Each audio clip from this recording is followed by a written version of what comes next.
ವಿದೇಶಿ ಕಂಪನಿಯೊಂದಿಗೆ ಒಪ್ಪಂದ ಮಾಡಿಕೊಂಡು ಪುತ್ತೂರು ನಗರದಲ್ಲಿ 50 ಕೋಟಿ ರೂಪಾಯಿ ವೆಚ್ಚದಲ್ಲಿ ಒಳಚರಂಡಿ ಯೋಜನೆ ಜಾರಿಗೊಳಿಸಲು ನಿರ್ಧರಿಸಲಾಗಿದೆ.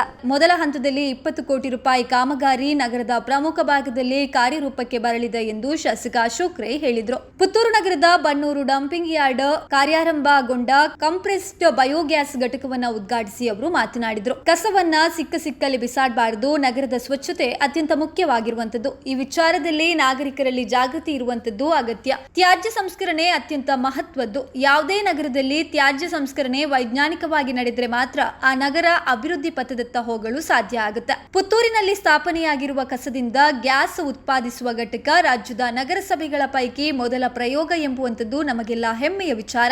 ಬೆಂಗಳೂರಿನ ಬಿಬಿಎಂಪಿಯಲ್ಲಿ ಕೂಡ ಪುತ್ತೂರು ಘಟಕದ ವಿಚಾರ ಚರ್ಚೆಯಾಗಿದೆ. ಮುಂದಿನ ದಿನಗಳಲ್ಲಿ ರಾಜ್ಯದ ಅನೇಕ ನಗರ ಸ್ಥಳೀಯ ಸಂಸ್ಥೆಗಳಿಂದ ಈ ಘಟಕದ ಅಧ್ಯಯನಕ್ಕೆ ಬರಲಿದ್ದಾರೆ ಎಂದು ಹೇಳಿದರು. ಪ್ರತಿದಿನ 8 ಟನ್ ಕಸವನ್ನ ಗ್ಯಾಸ್ ಆಗಿ ಪರಿವರ್ತಿಸುವ ಶಕ್ತಿ ಈ ಘಟಕಕ್ಕೆ ಇದೆ.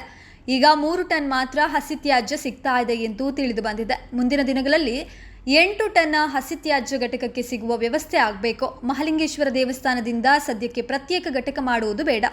ದೇವಾಲಯದವರು ಕೂಡ ಇಲ್ಲಿಗೆ ತಮ್ಮ ತ್ಯಾಜ್ಯವನ್ನು ಕೊಡುವಂಥದ್ದು ಉತ್ತಮ ಎಂದು ಶಾಸಕರು ಹೇಳಿದರು. ವಿಧಾನ ಪರಿಷತ್ ಸದಸ್ಯ ಕಿಶೋರ್ ಕುಮಾರ್ ಬೊಟ್ಯಾಡಿ ಮಾತನಾಡಿ, ಪುತ್ತೂರು ನಗರದಲ್ಲಿ ಇಂಥದೊಂದು ವೈಜ್ಞಾನಿಕ ಮಾದರಿಯ ಘಟಕ ನಿರ್ಮಾಣಗೊಂಡಿರೋದು ಉತ್ತಮ ವಿಚಾರ. ಸ್ವಚ್ಛ ಭಾರತ ಕಲ್ಪನೆಗೆ ಇದು ಪೂರಕ ಎಂದರು. ಇನ್ನು ಮಾಜಿ ರೋಟರಿ ಜಿಲ್ಲಾ governor HR Keshava, Muliya green energy LLP ಆಡಳಿತ ನಿರ್ದೇಶಕ ಕೃಷ್ಣನಾರಾಯಣ ಮುಳಿಯ, ಅಶ್ವಿನಿ ಕೃಷ್ಣ ಮುಳಿಯ, ಪುತ್ತೂರು ನಗರಸಭೆ ಪೌರಾಯುಕ್ತೆ ವಿದ್ಯಾ ಎಂ ಕಾಳೆ, ನಗರಸಭೆಯ ಮಾಜಿ ಅಧ್ಯಕ್ಷೆ ಲೀಲಾವತಿ ಅನುನಾಯಕ ಮತ್ತಿತರರು ಈ ಸಂದರ್ಭ ಉಪಸ್ಥಿತರಿದ್ದರು. ಇವತ್ತು ಇಡೀ ರಾಜ್ಯ ಬಿಟ್ಟು ದೇಶದಿಂದ ಕೂಡ ಮೊನ್ನೆ BBMPನವರು ಕೂಡ ಉಲ್ಲೇಖ ಮಾಡುವಾಗ, ಅಲ್ಲಿ ಚರ್ಚೆ ಮಾಡುವಾಗ ಪುತ್ತೂರಿನ ವಿಚಾರ ಬಂತು. ಪುತ್ತೂರಿನಲ್ಲಿ ಈ ರೀತಿ ಗ್ಯಾಸ್ ಪ್ಲಾಂಟ್ ಮಾಡಿದ್ದಾರೆ, ವೇಸ್ಟಿಂದಾಗಿ ಅದನ್ನು ಹೋಗಿ ನೋಡಿ ಬರಬೇಕು ಅನ್ನೋ ವಿಚಾರವನ್ನು ಅಲ್ಲಿ ಕೂಡ ಉಲ್ಲೇಖ ಮಾಡಿದ್ದಾರೆ. ಇದನ್ನು ದೇಶ ಮಟ್ಟದಲ್ಲಿ ದೊಡ್ಡ ರೀತಿಯಲ್ಲಿ ಪರಿಚಯ ಮಾಡಿದರೆ ಕೂಡ ಖಂಡಿತ ಅದು ಪ್ರಯೋಜನ ಆಗುವಂಥ ವ್ಯವಸ್ಥೆಗಳು ಆಗ್ತದೆ. ಯಾಕಂತ ಹೇಳಿದ್ರೆ 12 ವರ್ಷದಲ್ಲಿ ಸಾಧಕ ಬಾಧಕಗಳು, ಈಗ ಅವರು ಎಷ್ಟು ಪ್ಲಾಂಟ್ಗಳನ್ನು ಮಾಡಿದ್ರು ಅದರಲ್ಲಿ ಸಾಧಕ ಬಾಧಕ. ಈಗಾಗಲೇ ನಾವು ಸ್ವಾವಲಂಬಿ ಆಗಬೇಕು, ಆತ್ಮನಿರ್ಭರ ಭಾರತವನ್ನು ಮೋದಿಜಿ ಅಂದಿದ್ದಾರೆ.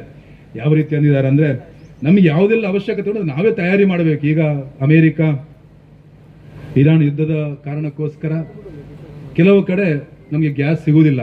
ಆದರೆ ಇಲ್ಲಿ ಯಾವ ರೀತಿ ಅಂದರೆ, ನಾವು ಈ ಥರ ಸಂದಿಗ್ಧ ಪರಿಸ್ಥಿತಿ ನಾವು ಸುದೃಢರಾದಾಗ, ನಾವು ನಮ್ಮಲ್ಲಿ ನಮಗೆ ಬೇಕಾದಂಥ ಎಲ್ಲ ವಸ್ತು ನಾವು ತಯಾರಣೆ ಮಾಡಿದಾಗ ನಾವು ಇನ್ನೊಬ್ಬರಿಗೆ ಅವಲಂಬಿತ ಆಗುವ ಪ್ರಮೇಯ ಬರುವುದಿಲ್ಲ.